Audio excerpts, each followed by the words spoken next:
तेरी माँ ने तुझे कुछ नहीं सिखाया। दोस्तों, ये कहानी है एक शहर में सास बहू की। सास बोलती है, अरे सौम्या बहू देख तो पूनम बहन तुमसे मिलने आई हैं। अपनी सास के बुलाने पर सौम्या बाहर आती है। अरे पूनम आंटी, आप आइए बैठिए, मैं आपके लिए पानी लाती हूँ। यह देख सास ने झट से उसे टोकते हुए कहा, बहू यह क्या तमीज़ है कि नहीं? पहले घर आए हुए मेहमानों के पाँव छूते हैं, उसके बाद पानी के लिए पूछते हैं। क्या तेरी माँ ने तुझे कुछ नहीं सिखाया? यह सुनकर सौम्या को थोड़ा अजीब तो लगा, लेकिन वो चुप रह जाती है और पूनम के पाँव छूती है। सौम्या के साथ सुमित्रा का स्वभाव ही कुछ ऐसा ही था। वो अक्सर अपनी बहू को यही ताना देती थी। और यह क्या बहू, चाय में तो तूने इलायची नहीं डाली। तेरी माँ ने तुझे यह भी नहीं सिखाया कि चाय में बिना इलायची की अच्छी नहीं बनती है। जा अब इसमें इलायची डालकर ले आ। वो माँ जी, सबकी अपनी अपनी पसंद होती है। अब हमारे यहाँ किसी को चाय में इलायची पसंद नहीं थी, इसलिए हम नहीं डालते थे। तो मुझे लगा कि शायद यहाँ भी इलायची वाली चाय पसंद ना हो।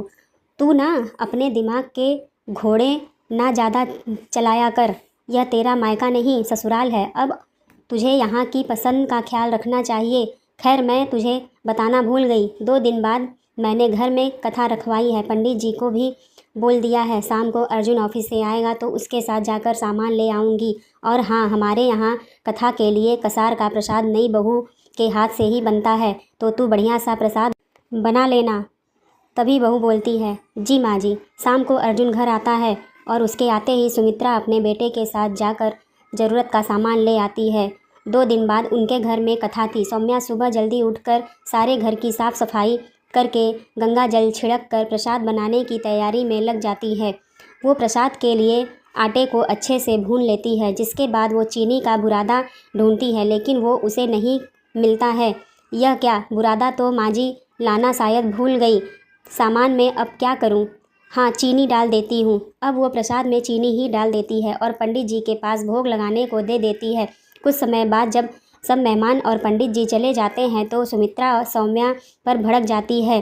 कसार के प्रसाद में बुरादा डालता है महारानी, ना कि चीनी। तेरी माँ ने तुझे कुछ नहीं सिखाया। ना जाने कैसे मेरे बेटे की ज़िंदगी कटेगी इसके साथ। सुमित्रा उस वक्त काफ़ी गुस्से में थी, इसलिए सौम्या चुप रही। सौम्या एक समझदार बहू थी जो सुबह पहली किरण के साथ जागती और घर का सारा काम करती, लेकिन फिर भी उसकी सास उसे ताने मारने में कोई मौका नहीं छोड़ती।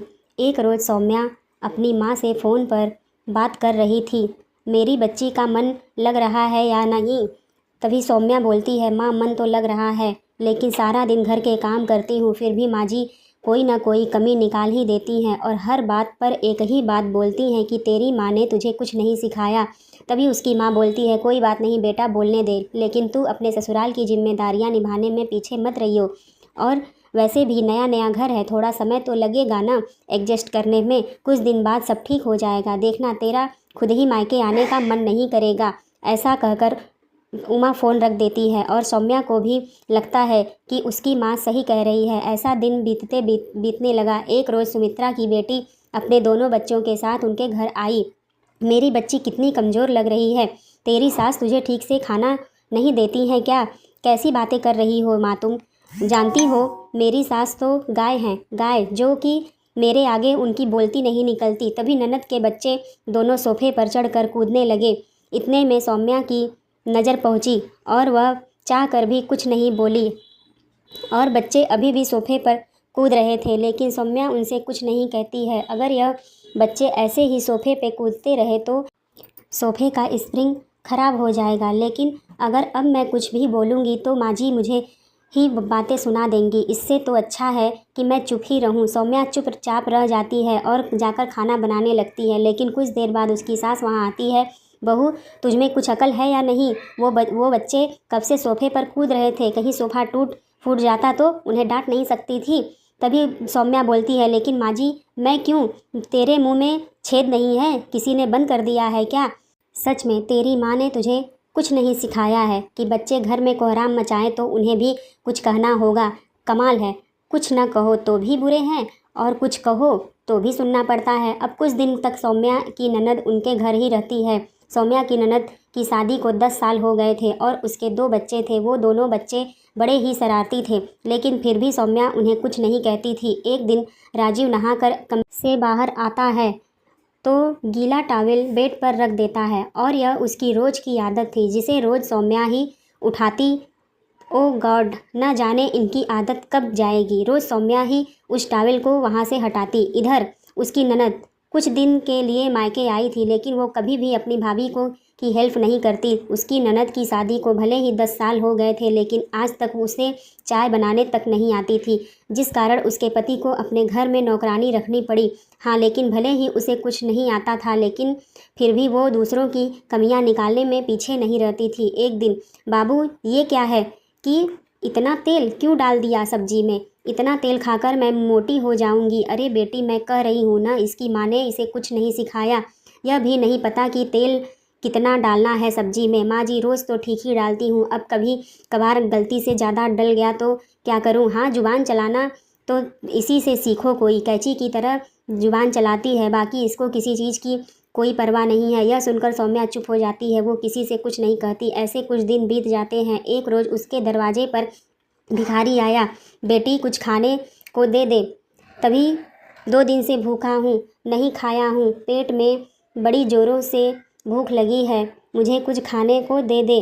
यह भिखारी बोल रहा था, तभी सौम्या आई। हाँ हाँ बाबा, आप बस थोड़ी देर रुकिए, मैं अभी गर्मा गर्म रोटी बना कर लाती हूँ। अरे ये क्या बाबा, ये आपके पैरों में छाले कैसे पड़े हैं?